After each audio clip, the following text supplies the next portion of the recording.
Ce graphique, si vous avez regardé le débat lundi soir, vous le reconnaissez sans doute. C'est le graphique brandi par Marine Le Pen pour illustrer l'impact négatif qu'aurait eu l'euro sur l'économie française. La source du graphique est indiscutable, c'est l'OCDE.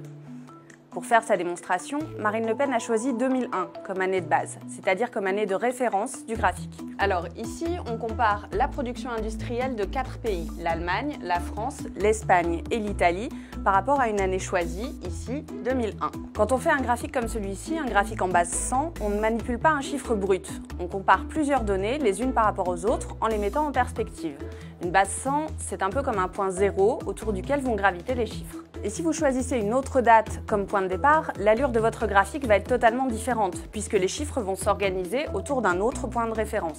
Pour revenir au graphique de Marine Le Pen, la conclusion semble évidente. La production industrielle de la France est largement inférieure en 2015 à ce qu'elle était en 2001. Mais si on regarde dans le détail, on voit déjà que c'est surtout à partir de 2008 que les courbes décrochent.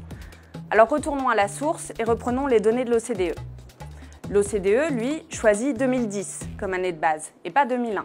Et si on prend 2010 comme année de référence, on se rend compte que les années qui précèdent la crise, c'est-à-dire précisément les années qui ont suivi la mise en place de l'euro, étaient plutôt favorables à la production industrielle. En tout cas, on ne voit pas d'écrasement des courbes avant 2008, début de la crise. On ne peut donc pas en déduire que c'est la mise en place de l'euro qui a provoqué un effondrement de la production industrielle. Et surtout, on ne peut pas présenter ça comme une information objective.